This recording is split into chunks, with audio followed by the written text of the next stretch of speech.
Awesome. So we will obviously be recording today's session. Thanks everyone for being here, and welcome to all of our STEM core students for another week of ongoing development as we prepare for, as we're in our internship development series. So again, my name is Cheryl Martinez. If you do not know me, my name, or obviously Cheryl Martinez with Growth Sector.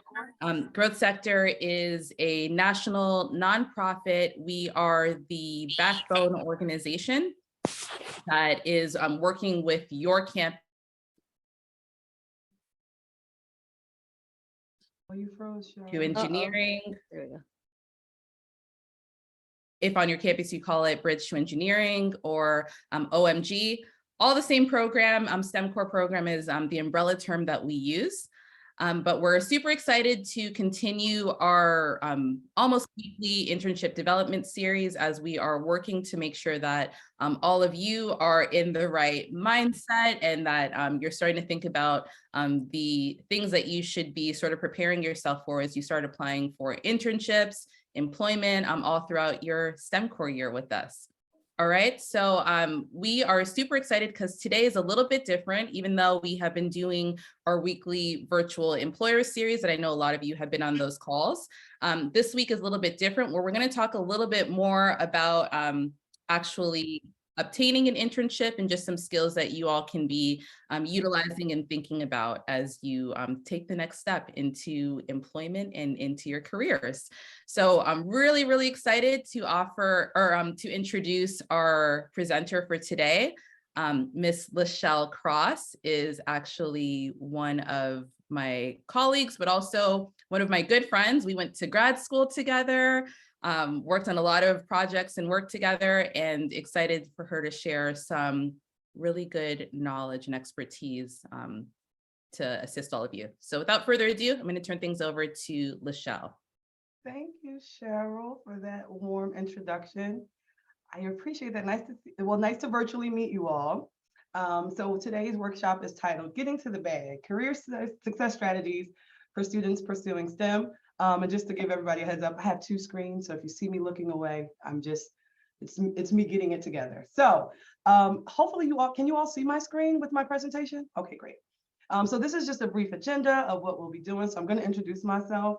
We're going to do a brief little icebreaker because I want to use the chat box. I don't want to talk at the screen. I would love to hear from some of the students that are in here. So feel free as I'm going throughout the presentation to drop some notes in the chat if you have any questions or any comments or feedback. I appreciate that.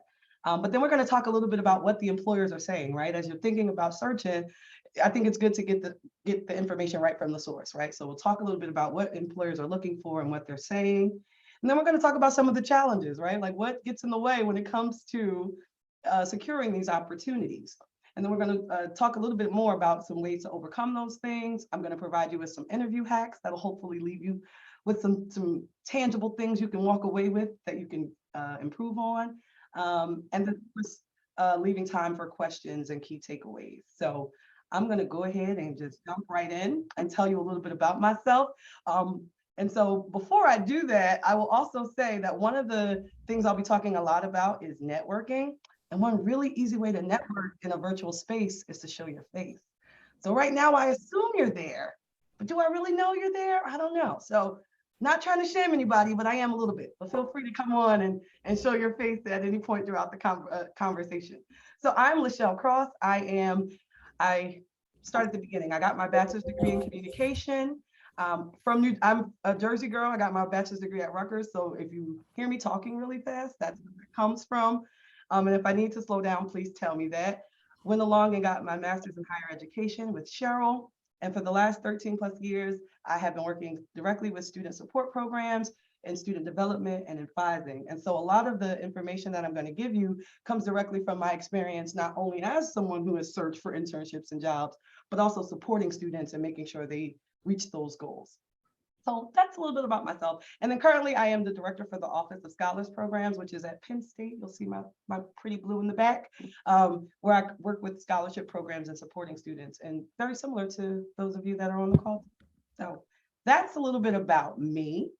Before I proceed, though, I would love to know who is behind some of these screens. So if you could take a minute in the chat and let me know, where are you calling from? What year is this for you?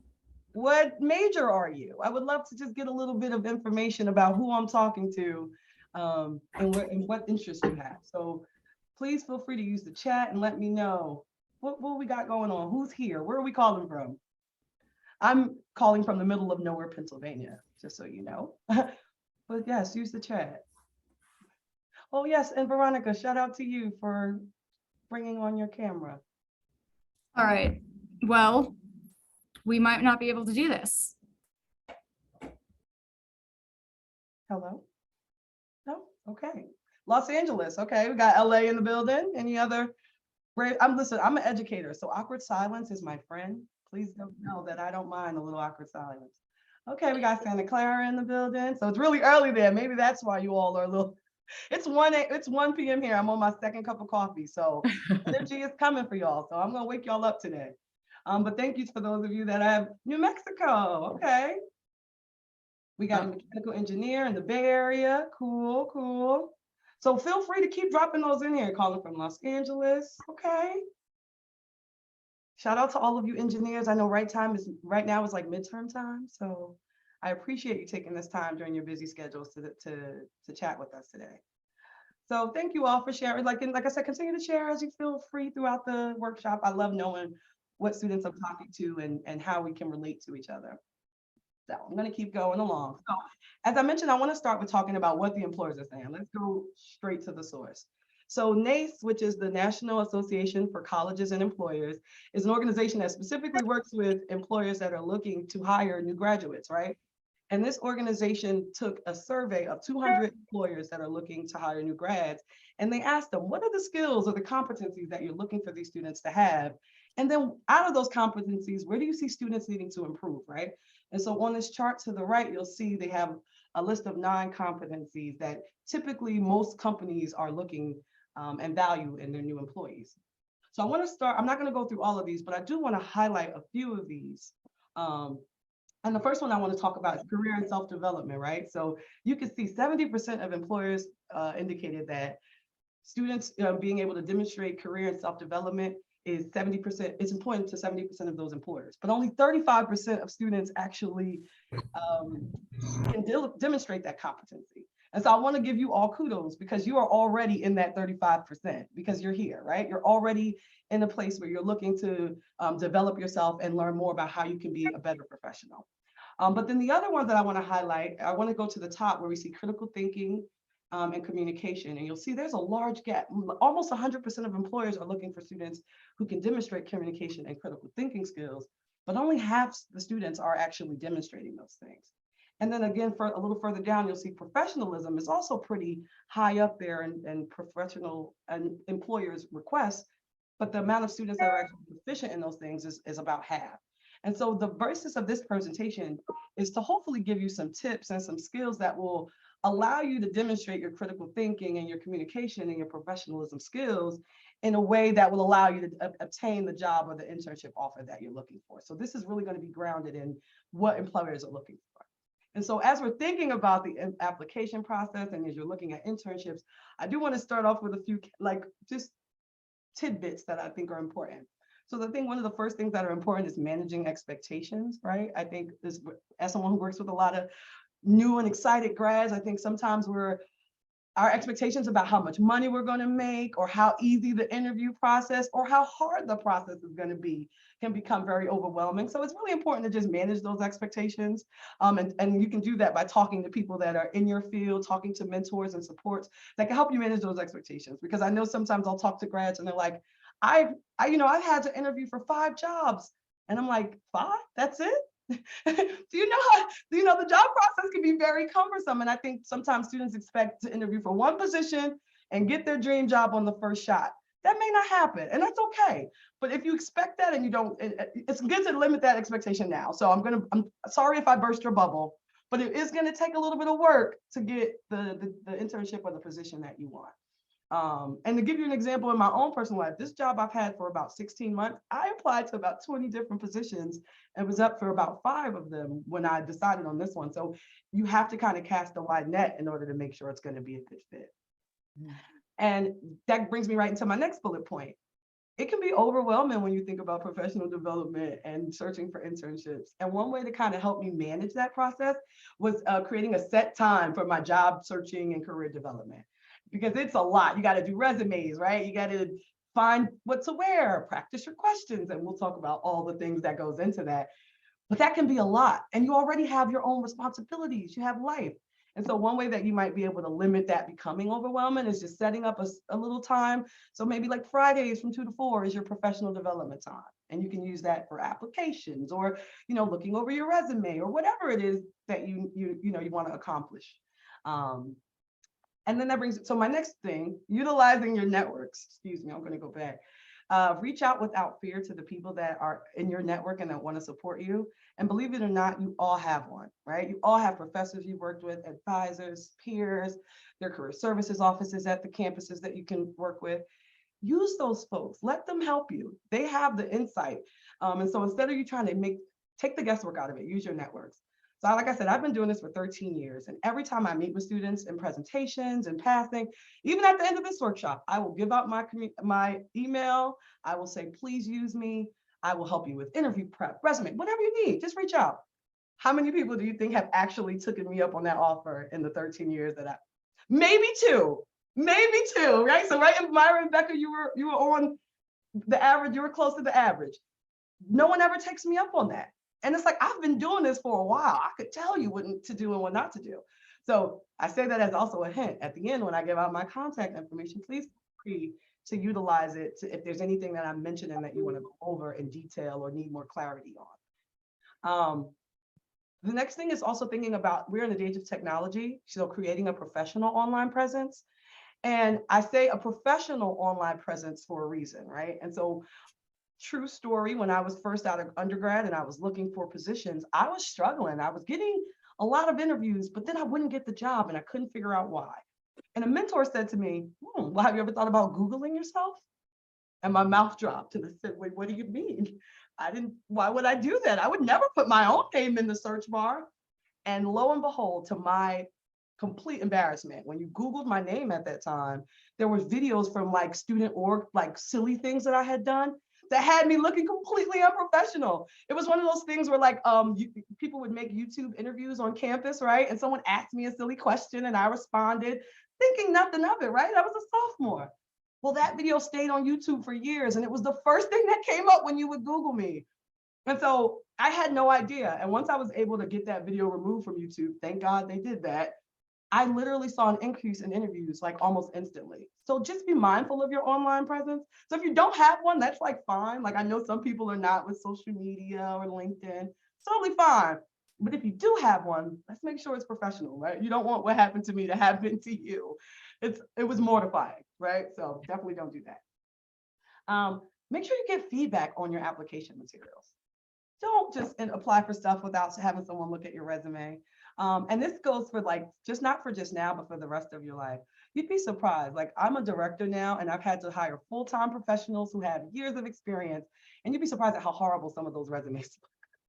Like I can't stress to you enough how valuable, just take 5 minutes to just say, hey, would you be able to look over my resume? And pro tip, that's actually a really good way to network and utilize your networks, right? So if you haven't talked to a professor in a really long time and you're worried about reaching out, send them an email and ask them to give you some feedback on your resume. That's a good way to reconnect. They often are wanting to give you the feedback, but also you might also end up with opportunities. I did that with a former professor and ended up getting a job. He was like, wait a minute, I see you have great experience. What are you doing this week? Can we have a conversation about your resume? And that conversation actually led to a full-time position. So definitely don't be afraid to get feedback on your application materials, but especially your resume. Michelle, can I just point out that Absolutely. STEM Core students, you all are a part of a great program called STEM Core. And along with that, you have had several opportunities to participate in STEM resume writing workshops. We have an upcoming LinkedIn workshop where Myra's going to go over a lot of like those really great skills to work on your online presence. But also note that you have an on-campus support specialist or whoever told you about this event, who you're likely having one-on-ones with. So being able to sit down with them and like that too, like that time period that Lachelle was mentioning at the beginning, where you might want to schedule that as your time to work on your professional development. Perhaps that's even in your one-on-ones with your student support specialist, that you can start combing through those details that maybe there's certain things that you're not thinking of. And also keeping in mind too, that Myra has been circulating an appointlet where you're able to set up individual one-on-ones with her, virtual one-on-ones, to work on your STEM resumes. And mind you, Myra is a part of our internship team. So she is working directly with the employers who are going to be hiring you and has a really good idea of what those resumes should be looking like and the experiences that you're getting on your campuses. So just things to be thinking about as you're sort of listening and trying to think about how you can implement this into your own life. Yes, and that brings me back to my point. Utilize the networks, right? You all are part of a unique opportunity where these people are paid to help you, and they want to see you win, because you winning means they win, right? That they've done their job well. Utilize that. And I know for a lot of students, and I think that's what we're going to get into, is there's often a barrier that prevents, like, there's help out there. There are people that, and we just, for whatever reason, we don't utilize it. So hopefully we'll leave here feeling a little bit more empowered to utilize that, and know that you're not bothering people, right? Like, oh, I don't want to bother anyone about this. It's not a bother, so please feel free to definitely get that feedback. It's built into the support you already have. The other thing that I mentioned here is just the value of just getting experience through campus involvement and internships and research. I can't tell you enough how much those internships will give you a heads up when it comes to the job market, when you're looking for full-time opportunities. So, my biggest thing you're in a perfect opportunity. You all have an internship opportunity presented to you in a way that's going to be supportive. So really, I encourage you to take advantage of that, because it really will boost your profile as you graduate. And then also making sure, like, as we're thinking about this, because as we talk about confidence and internships and interviews, it's best to come from a place of positivity. Like, we want to reflect on what we do have and not what we're missing, right? And so none of us are perfect, right? Nobody ever has 100% of the boxes checked when we go to apply for a job, right? And so just making sure that we're focusing on what we can bring to the table and what we do not.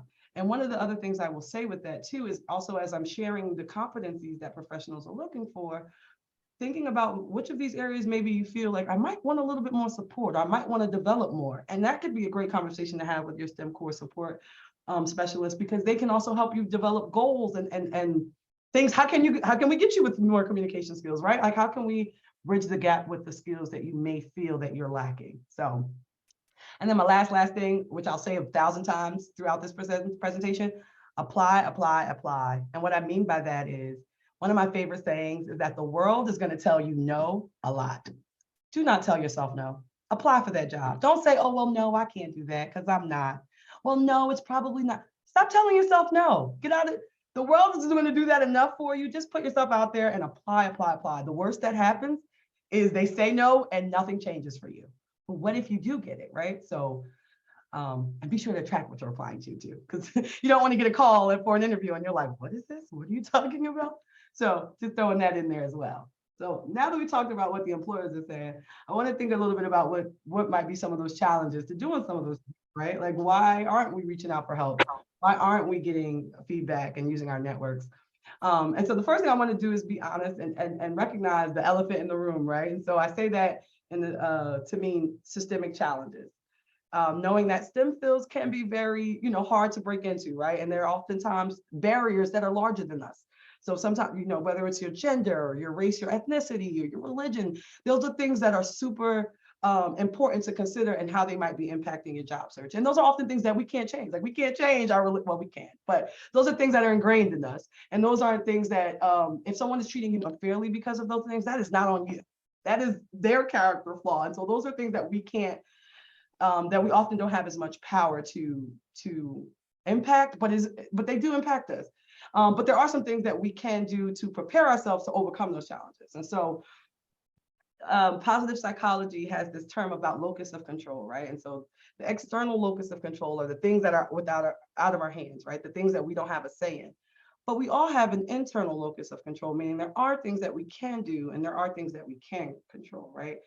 And so some of those things that we can do to try to overcome the challenges is acknowledging and thinking about battling imposter syndrome, which I will get into a little bit more, developing a growth mindset, which I will also talk about, and then just what I like to say, working smarter, not harder, and using the information that's out there to our advantage, right? So I want to show this little video. Hopefully it works. I think I may actually, I'm going to stop sharing my screen and I'm going to share it again because I did not turn on the volume. And now it should work, I think. All right, am I sharing the right screen? See my presentation still, everyone? No, we see the folder. Gotcha. I shared the wrong, having two screens always. Okay, there we go. All right, so I'm going to show a quick video on this because I think it's helpful.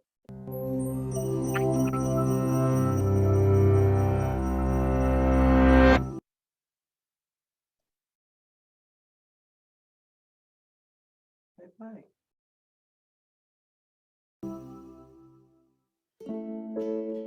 Even after writing 11 books and winning several prestigious awards, Maya Angelou couldn't escape the nagging doubt that she hadn't really earned her accomplishments.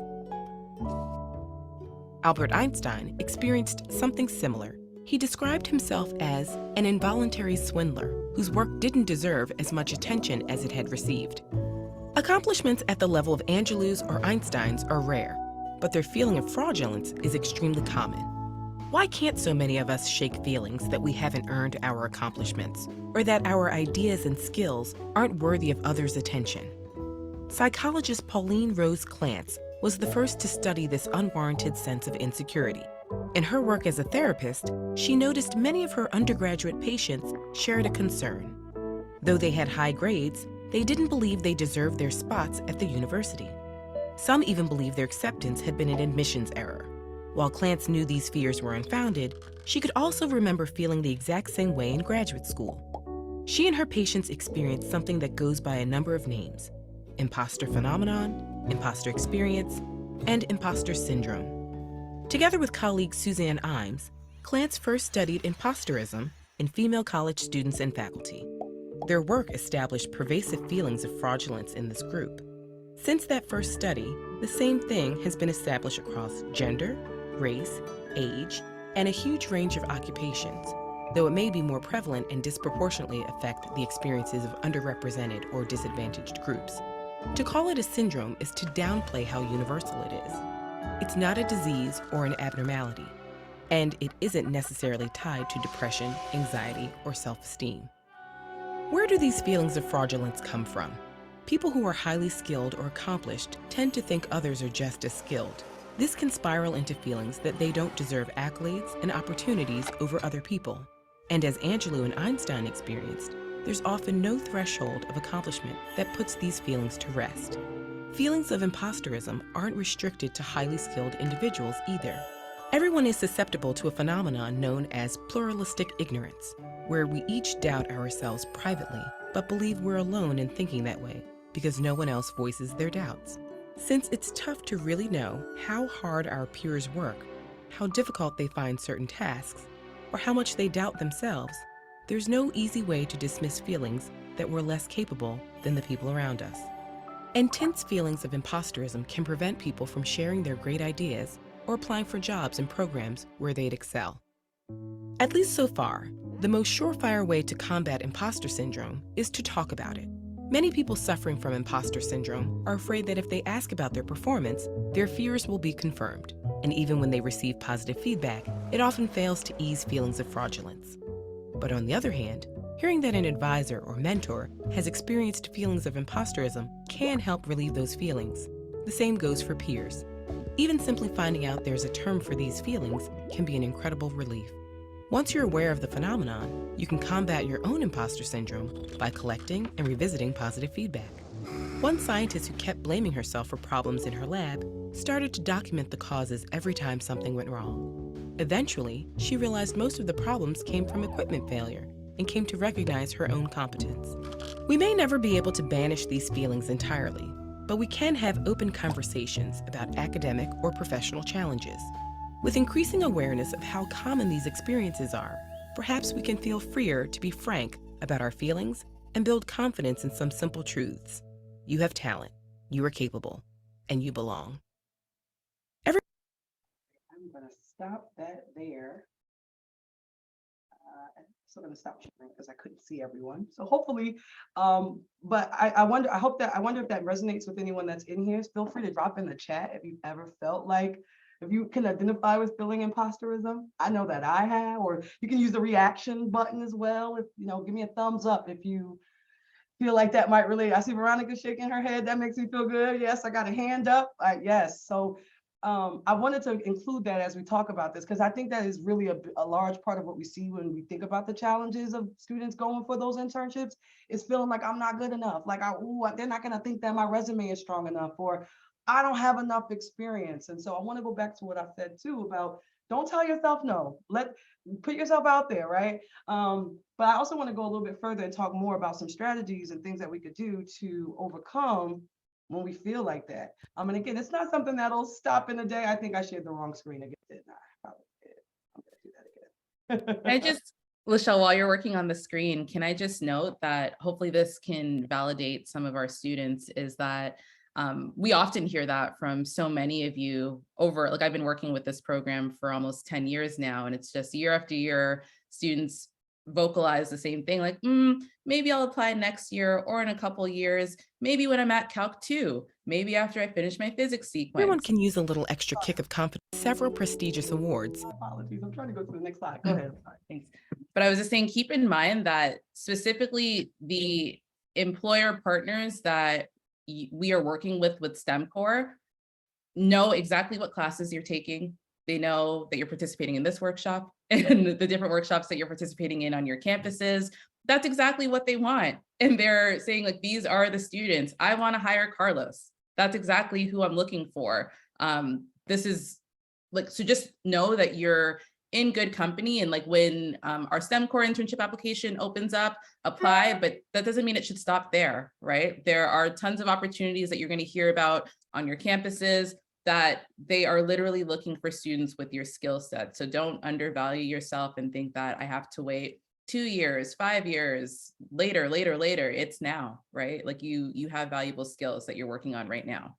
I 100% agree, Cheryl. I'm telling you, no one could have told me when I was in you all, when I was a student like you all, that I would be sitting on the other side of the screen. I never would have thought I was capable.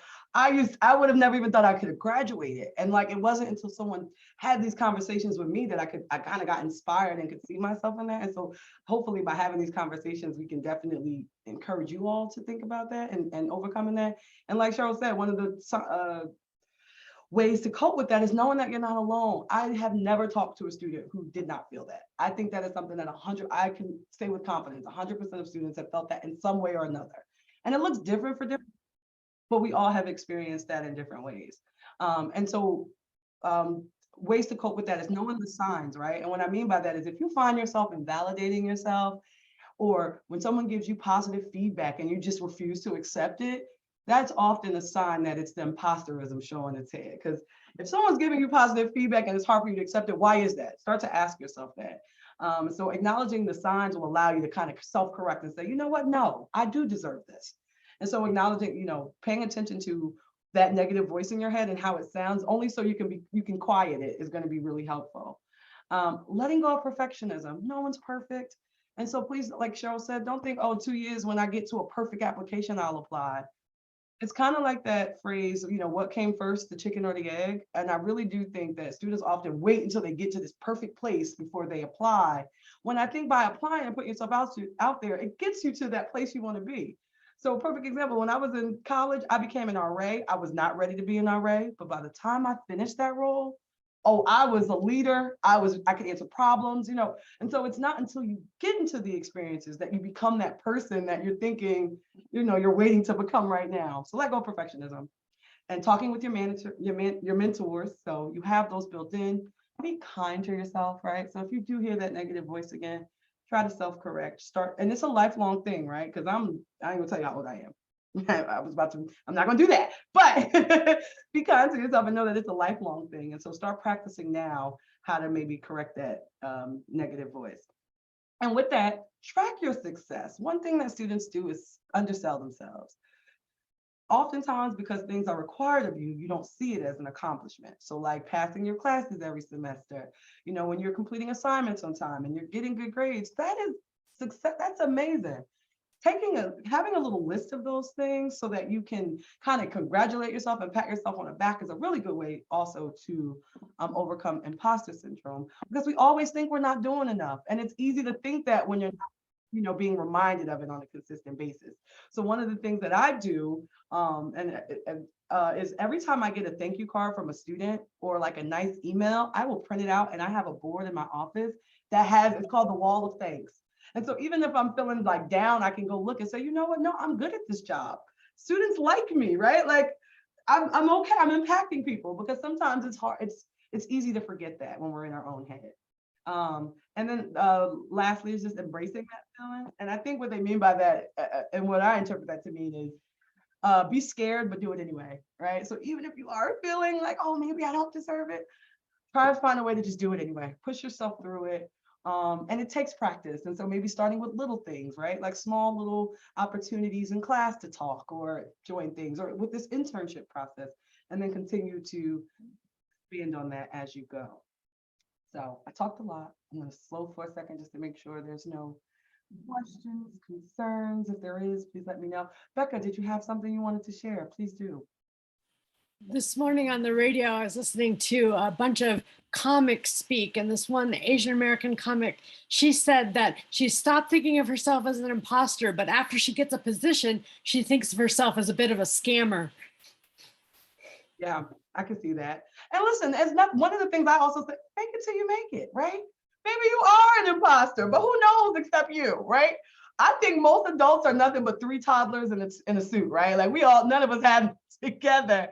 And a lot of it is just faking it until you make it. So and also there's actually psychology around like you faking it you start to believe it, and then you become it. So even if you gotta fake it, like you deserve whatever it is, it will work. Fake it till you make it, right? So there's science behind that. But thank you for sharing that. Yes. So let me share my screen again. I'll share the right one this time. Okay, great. And so another way that we can kind of overcome imposter syndrome and think about ways to better ourselves is developing a growth mindset, right? And so growth mindset, it describes a way of viewing challenges and setbacks, a positive way of viewing those challenges and setbacks. And so people who have a growth mindset believe that even if they struggle with certain skills, their abilities aren't set in stone. It is believed that with work, their skills can improve over time.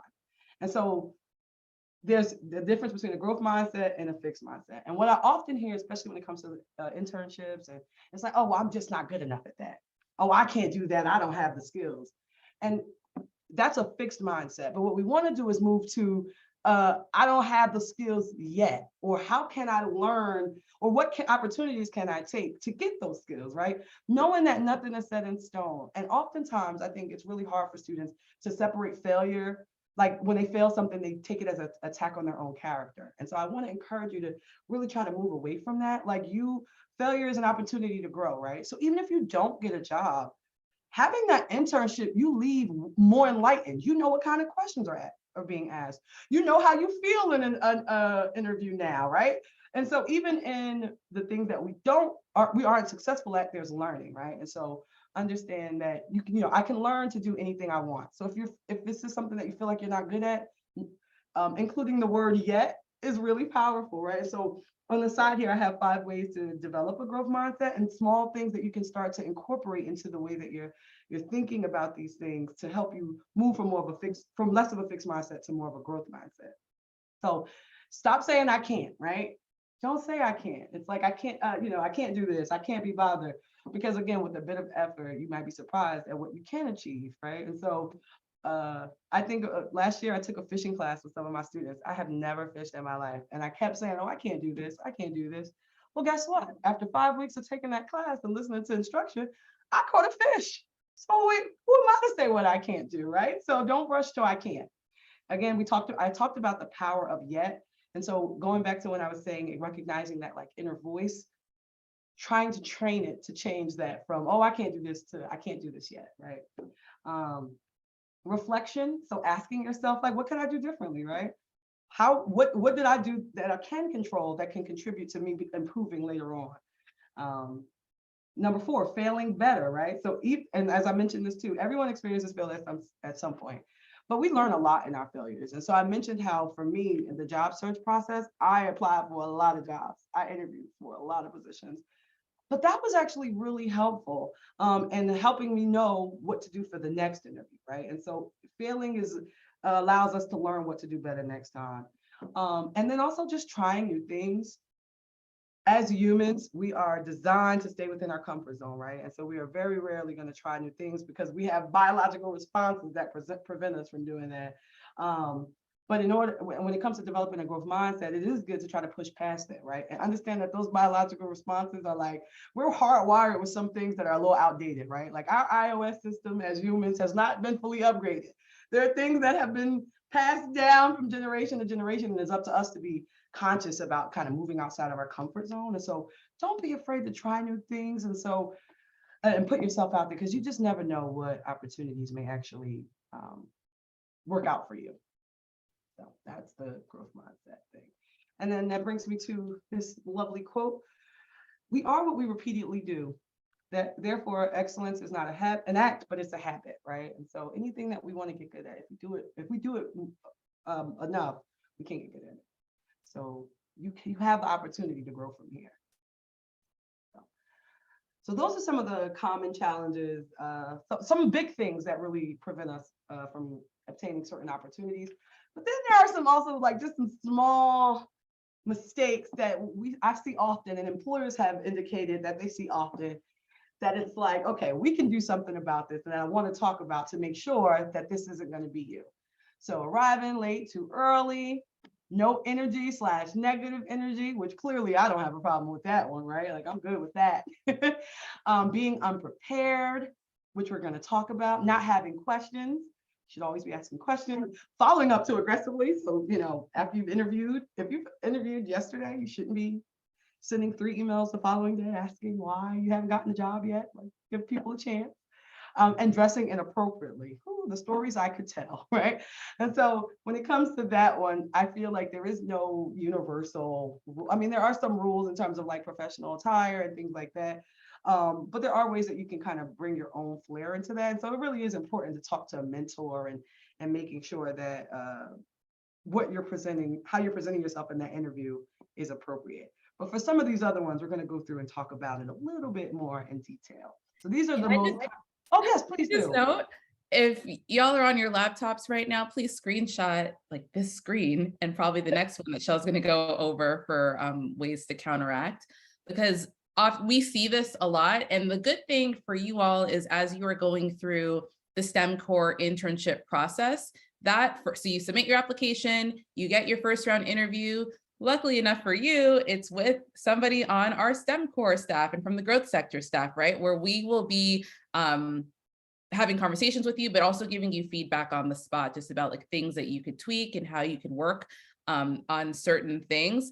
I know for myself, I know for Myra and a lot of our other staff who are on this call have seen these common mistakes like over and over and over and over again. But it's a learning opportunity, but just keep in mind, maybe start to mentally like think through, how would I interview? What time is my interview? Okay, like maybe like not be, if it's at 11 o'clock, maybe don't be in the Zoom room at like 10:40, but maybe you're like making sure your internet's working at 10:40, that you're hovering around the area. So just like things that you can be thinking about how you can put that into practice. Great point, Cheryl. So yes, just to kind of run through that. I'm so glad you said that. Because I know some people are like, well, arriving late, I understand, but too early, like, why would that be an issue? Well, keep in mind, you're not the only candidate interviewing, and you coming too early could kind of throw off the rest of the process.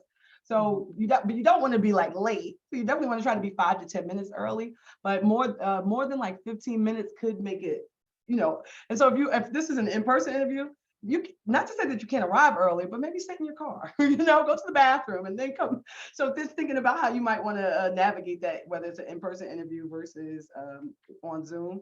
But then also, like Cheryl said, technology is not reliable. And so if you're waiting until 5 minutes before your presentation to log into Zoom or your interview, that might not be a good idea either, right? So you want to just try to balance it so that you're not too late, too early.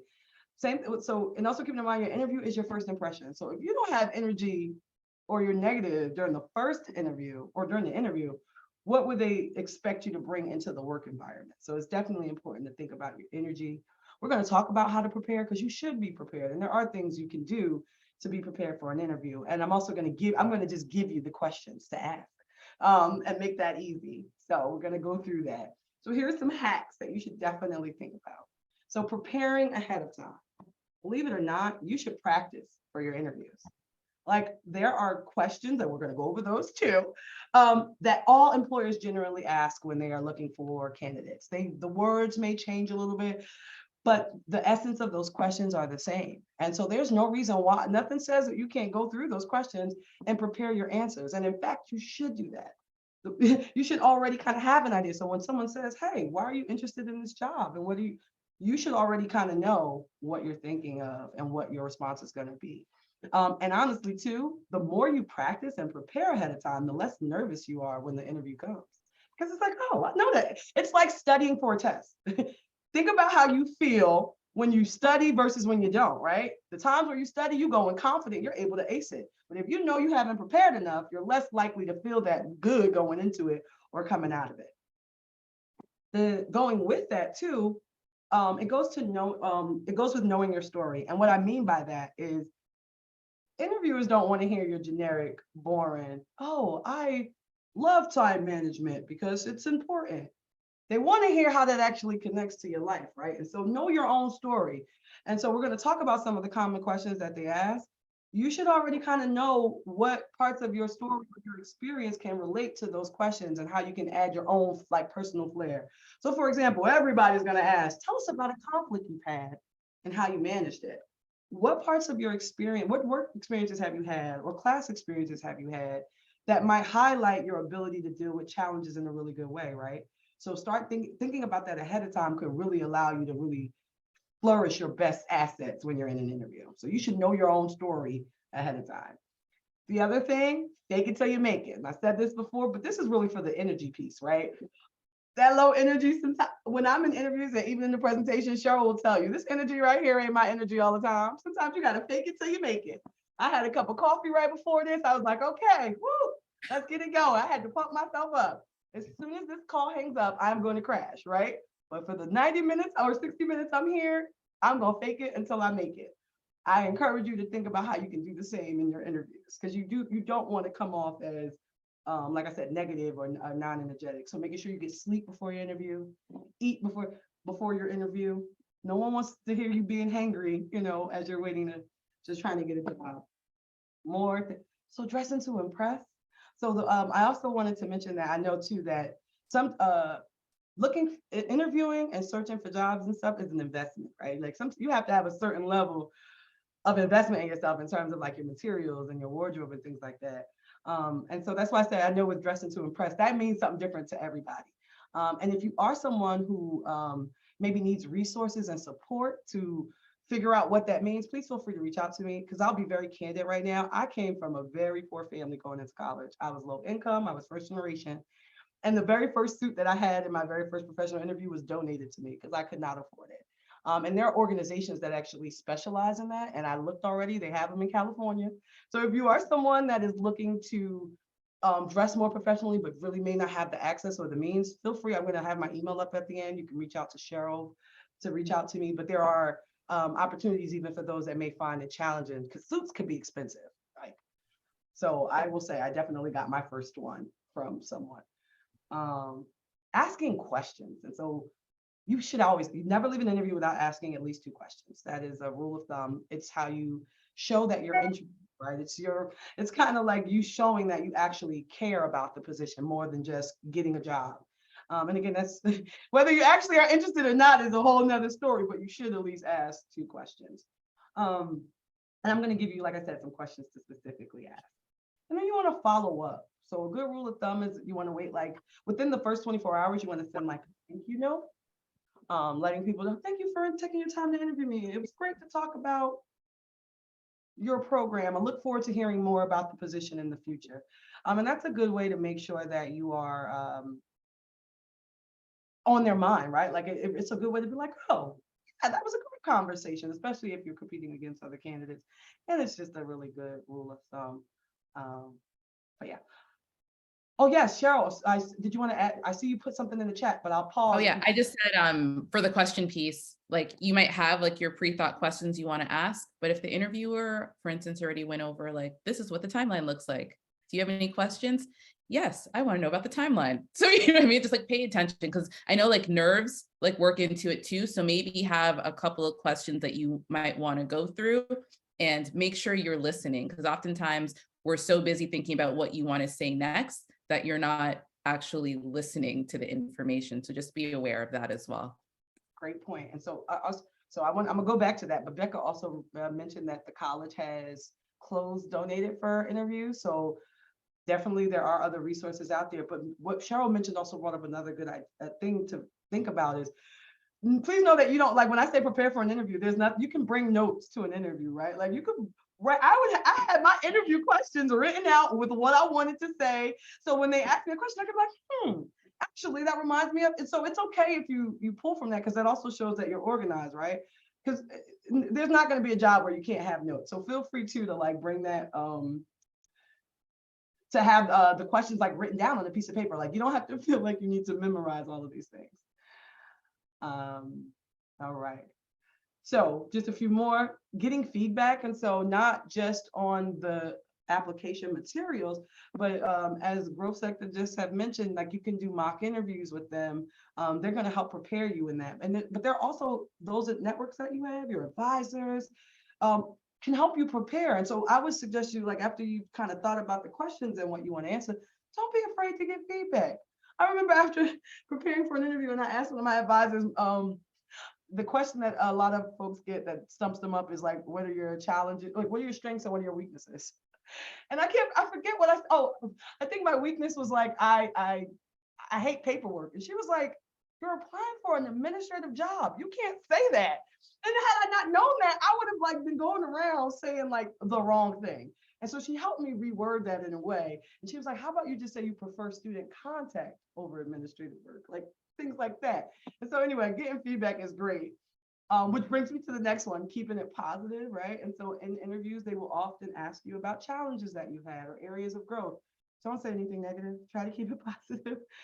They want to hear your feedback, but they don't want to hear you bashing like your old teachers, or that often will send a negative message as well. So try to keep it positive. And then the biggest tip, if you don't listen to anything else I say, the one thing that I can't stress enough is to not take it personal, right? Like I think we often are very hard on ourselves and see rejections or things not progressing a certain way as our fault. And sometimes there are things bigger than us. There are other candidates. So ultimately, just don't take it personal. If you do get rejected, do not let that stop you from continuing to look for and seek out other opportunities. Because it's not, at the end of the day, it's literally not personal, it's business. And the people interviewing you don't know you well enough. So don't think that it's about personal. It's being personal.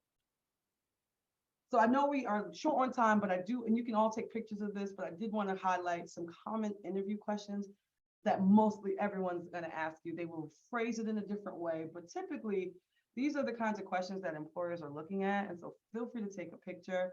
My other suggestion to you all too is to also, students, you underestimate the power of a good old Google search, okay? Don't be afraid, whatever position you're applying for, if you Google, like, it could be waitress. You can put waitress interview questions. They will have the common interview questions that they are going to ask you. And so don't feel like you have to be guessing going into an interview. There's so much information on the web. And so as you start to identify like particular like job fields or job titles, don't be afraid to go put that in the Google search with, you know, the plus sign and interview questions. You'll be surprised at how many resources are out there, not just what questions to ask, but also ways to think about answering them. So these are just a few. I will not go over those, but I wanted to put those out there. And then the other thing I wanted to mention too is like having questions for the interviewer. So these are some good ways to think. There's no limit to or I guess there is a limit, but you're free to ask whatever questions you're interested in, but these are just some of the categories that are typical. So asking more about the role you're going to be pursuing, asking about the interviewer. Don't be afraid, like if you really don't have questions about the role, let's say you have a really good idea of what the internship entails. Take a second to ask the interviewer, hey, how long have you been doing this? And what are some suggestions you might have for candidates coming into this job?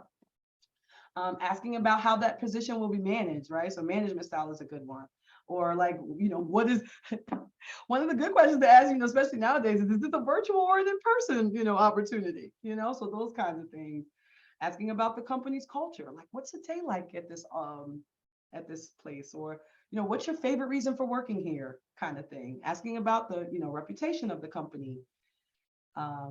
So yeah, I won't read all of these because you can see this, but these are some good ways to think about questions for the interviewer. And again, don't underestimate the power of a good old Google search. If you Google, great questions to ask in an interview. I saw Forbes has articles on this. Even Indeed will put out articles. LinkedIn has resources on good questions to ask for an interviewer. Your resources and growth sector can help you craft interview questions. So you should definitely be asking questions at the end of the interview. I threw this in here because I know that not everybody, some folks might be a little older and maybe past the internship phase, and you may be looking for a full-time job. And so I put up the regular ones that a lot of people are looking, or a lot of students will go to look for internship opportunities. But I also wanted to include a few others that were like specifically for students in STEM that I found to be really helpful and informative. And the great thing about those websites is they not only have like employment opportunities, but they will also have articles and insight on like things to highlight, how to search, like a lot of the tips that I mentioned. They also have resources for those right on these websites. So like Scouted.io and nature.com, those are some really good websites. And so I'm going to make sure I forward this presentation to Cheryl so that you all can feel free to have these websites at your disposal. Last but not least, I just wanted to kind of highlight some key takeaways. Be kind to yourself. Interviewing is tough. Looking for a job is tough. It's just it's a cumbersome process. And I don't think a lot of people realize that how cumbersome it can be until you're in it. Which brings me to the next thing. Don't do it alone. Ask for help. You have amazing networks around you. And now you have one more person in your network that you can add. So please feel free to ask for help. Apply for everything. Don't limit yourself. Don't tell yourself no. Go apply for that STEM core internship. Even if you don't get it, you'll be better prepared. You're going to get feedback. And what if you do get it? So that's you never want to wonder what it could have, should have, like what if? And then last but not least, where am I going? Preparation is key. So just making sure you practice before an interview is always going to be helpful because practice makes perfect. And so that is that. Thank you all for I talked really fast, but I hope that was very helpful. Here is my email. I also included my LinkedIn. You are more than free to connect with me, send me messages, ask me questions. And before you head out of here, please take a second to provide us with some feedback. There's a QR code or a tiny URL link. You can use either one. Let us know what you thought, what you found helpful, what we could have done better, because I'm always open to changing and hearing what folks have to say. So, I also copied the code into the chat as well. So please take a minute before you log off today to, it's a really quick assessment, but if you can just give us your thoughts, that would be great. Let's take a minute. If there are any questions, you can feel free to unmute yourself. You can put it directly into the chat.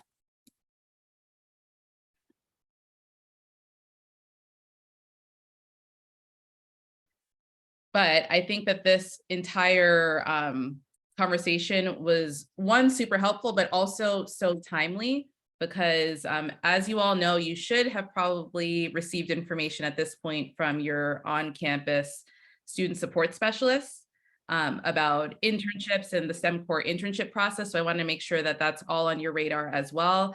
The internship officially opens on Monday. So please make sure that you are connecting with your campus support specialist. There were a ton of resources that went out to make sure that you have all the information around how you can apply, where to apply, I'm going to share my screen really quickly just so you can see the flyer, but you probably have already received this.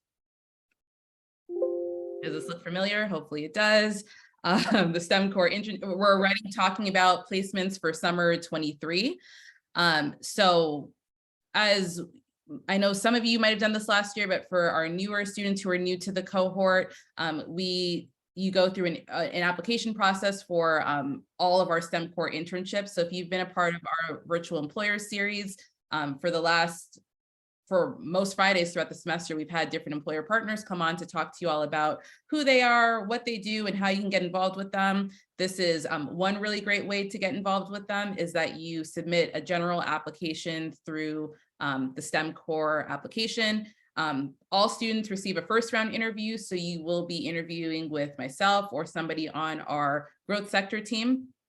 To get information so that we can learn a little bit more about you, what your interests are. We'll provide feedback on the spot for you, and then select students will move on for a second round interview with the actual employer partner. So that could be somebody like Caltrans, NASA, Department of Energy, and like the labs that we're working with. So just keep in mind that this is a huge, huge opportunity. Application opens on Monday. There are tons of resources. If you need help with your resumes, reach out to your support specialist. Myra dropped the link so that she can give you more information about your individual resumes as well. So just tons of resources and opportunities out there for all of you. Take advantage. Awesome. Any last minute questions before we wrap up today? Hopefully you're all working on that assessment as well. Yes, But huge thank you to our presenter today, Lachelle. I know that our students definitely took a lot away from today's presentation. This session is, I will be sending out the recording of this session along with the slide deck that Lachelle went over today. So you'll have that in your inbox later today. All right, well, thanks so much, everybody. We appreciate you being here and taking the time and enjoy your weekend. Thanks so much. Have a good one, everybody.